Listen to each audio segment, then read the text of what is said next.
Please give a warm welcome to Mark Bradley Morrow.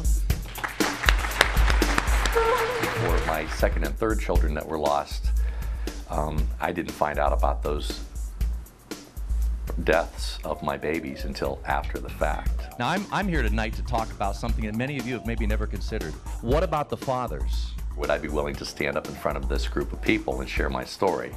So I said sure, and a couple months later my story was on the front page of the LA Times, which has a daily circulation of over 1 million readers. We have a special guest today that's going to talk to us about abortions from a male perspective. Well, research indicates that 25% of all women will have at least one abortion by the age of 45, and that 1 out of 6 evangelical Christian women will have an abortion. Now, I'm no research specialist, but I've got to believe that those same statistics hold true for men, that maybe 1 out of 4 men will have an abortion experience before the age of 45. And that 1 out of 6 evangelical Christian men sitting in the churches today, they've been part of an abortion experience. Well, what I do, if you invite me to come in and speak at your banquet, your event, your school, your church, what I normally do is I hit the stage and I start off with a little bit of comedy. I get people laughing. People love laughter. Right now, give us a funny thought. Well, you know, I share the true story about how, you know, I tell parents, look, you got to stay one step ahead of your kid, you know, especially when they're teenagers, right? Yes. So I remember when my oldest daughter was 16 years old, she came and she said, Dad, can I borrow $60? I looked at her and said, $50? What do you need $40 for? Look, the last time I lent you $30, you only pay me back 20. Here's 10. Hey, bring back 5. Then I change gears and I talk about abortion and how it affects women, and then how it affects men, the men that I see in my office. And afterwards, a gentleman came up to me, and he appeared to be in his late 50s. And he shook my hand and he said, Mark, thank you so much. Thank you so much for what you said. He said, Mark, I want to tell you something. When I was a young man, I lived the lifestyle of a motorcycle outlaw. You know, the Hell's Angels stuff. And he said, I had 6 children that were aborted. Then he got real still and a tear trickled down his cheek, and he said, by the way, I never was able to have my own children. They don't see it coming, but then I share how I was responsible for 4 abortions in 20 months, and I kept that a secret for 18 years. But the story I always like to share is about my daughter. She got off the bus. I said, hey, Ricky, you want to hear my story? She's like, yeah, Dad. It's just her and I in the house. She sat across from me, and for the next hour, I spilled my guts, and I told her everything that I told you, and then some. And at the end, I said, Ricky, do you have anything you want to say? Any comments? Have any questions for me? Go at it. And my daughter, Ricky, looked me in the eye. And she said, Dad,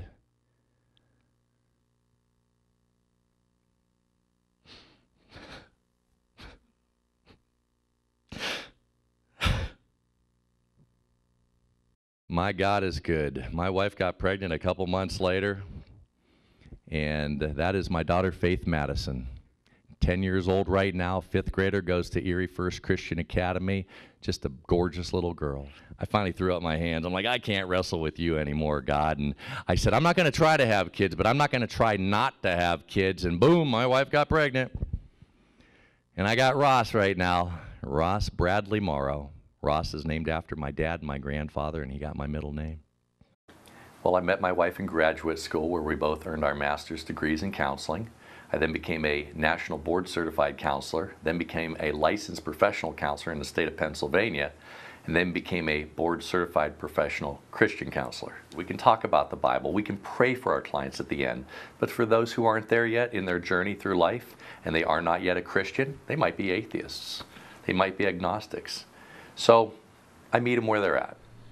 Probably my greatest claim to fame, though, doing stand-up comedy, it was many years ago, right before he passed away. I was in Vegas. I got to open up for Old Blue Eyes. Yeah, Frank, the one and only Frank Sinansky. He was just an incredible Sinatra impersonator. Boy, he was good. Well, one of the first celebrities that I got to work with was Victoria Jackson from Saturday Night Live. I opened up 6 shows for her. We became friends. She's been over to my house a couple of times. I opened up for Gary Puckett from the Union Gap in front of about 1,300 people in Ohio. And one of my favorite times was I opened up for Davy Jones of the Monkees, a couple of dinner concerts on a Friday and Saturday night in front of a few hundred people, and that was a lot of fun. As far as your checkbooks go, I keep it real simple. I don't give a hard sell. We're just going to let God give each of you a hard sell. My name is Mark Bradley Morrow. Thank you so much. When you bring me in, you're hiring a professional. I'm a professional communicator. I'm a professional comedian. I'm a professional counselor. And God has woven all those aspects of my life into one extremely incredible presentation that people will walk away from those events shaking their heads saying, wow. But also, more importantly, that what I have to say, and at the end of my speech, I oftentimes do the appeal for the funds. And I think people in the audience realize, I never realized that abortion hurt men, and that by my wife and I, or by my family, donating money to this ministry tonight and making a pledge, maybe a yearly pledge or monthly pledge, that we can maybe help some other people in the future. Well, now you've gotten to know Mark Bradley Morrow a little bit. You can call me a national keynote speaker. You can call me a licensed counselor. You can call me a professional comedian. You can call me to be a part of your next event. Right to Life, Crisis Pregnancy Center Banquet, Church for School. And they're looking for someone good. They're looking for someone unique. They're looking for someone who's gonna help them raise the funds necessary to keep their ministries going. Now, I'll admit, not too many people know the name Mark Bradley Morrow, but millions of people have already heard my story through newspapers, through magazines, through radio interviews, through television interviews. My name's out there.